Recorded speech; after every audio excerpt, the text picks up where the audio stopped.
On September 3, 1991, a routine workday at a small food processing plant in Hamlet, North Carolina, turned into one of the deadliest industrial fires in modern U.S. history. In less than 10 minutes, 25 workers were killed and dozens injured, not because the fire was unusually large, but because many of the people inside the building could not escape. Doors were locked, windows were barred, exits that should have offered safety instead became solid walls.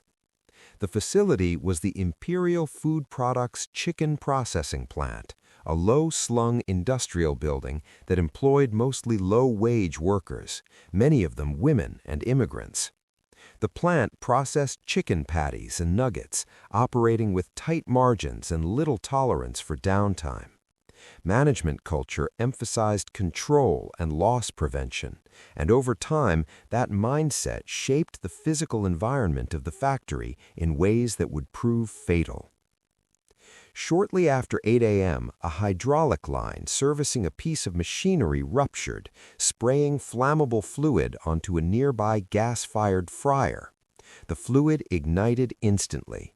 Flames spread rapidly across the production area, fueled by cooking oil, plastic materials, and combustible insulation. Thick smoke filled the building almost immediately, cutting visibility to near zero. Workers reacted instinctively, running toward the exits they used every day. Many of them reached doors that did not open. Several exits were locked from the outside to prevent theft or unauthorized breaks. Other doors were blocked or unusable. Windows were covered with steel bars installed years earlier to deter burglary. There was no automatic sprinkler system.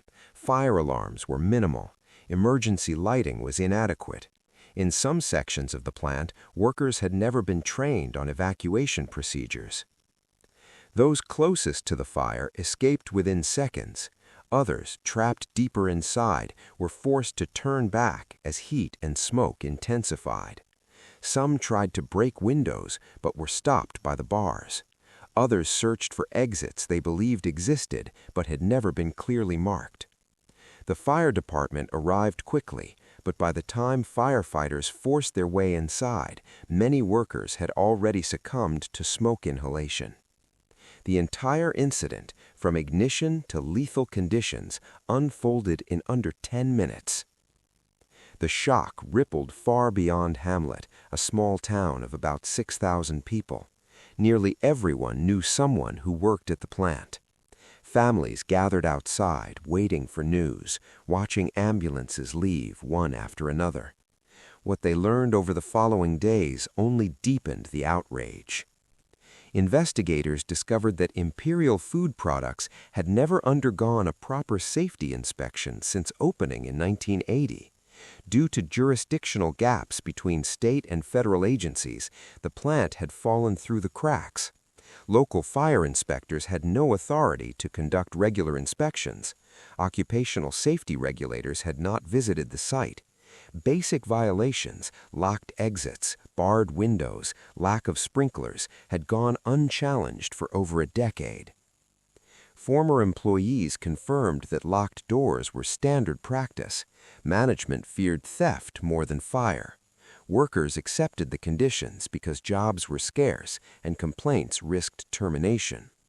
Safety was not treated as a shared responsibility, it was treated as an inconvenience. The legal and regulatory response was swift but sobering.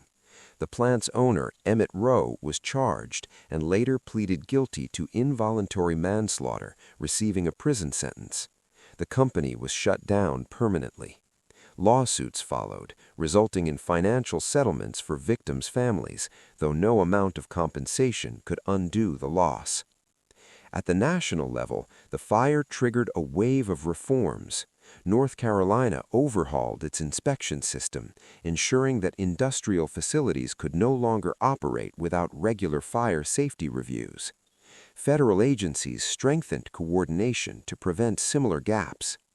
The tragedy became a case study in occupational safety, cited in training programs and regulatory hearings for decades. Yet the deeper lesson of Hamlet was not about technical failure, it was about priorities. Nothing about the fire required extraordinary foresight to prevent. The danger of locked exits had been understood at least since the Triangle Shirtwaist Factory fire of 1911, which killed 146 workers under similar circumstances. 80 years later, the same mistakes were repeated, not because the risks were unknown, but because enforcement was weak and workers lacked power. The Imperial Food Products fire exposed how vulnerable workers can be when safety depends on goodwill rather than law. It showed how invisible decisions, adding a lock, installing bars, skipping an inspection, can accumulate into catastrophe. And it demonstrated that disasters do not always come from rare events. Sometimes they come from everyday practices that go unquestioned for too long. September 3, 1991, is remembered not for the size of the fire, but for what it revealed. 25 people went to work that morning and never came home. Not because escape was impossible, but because it was denied.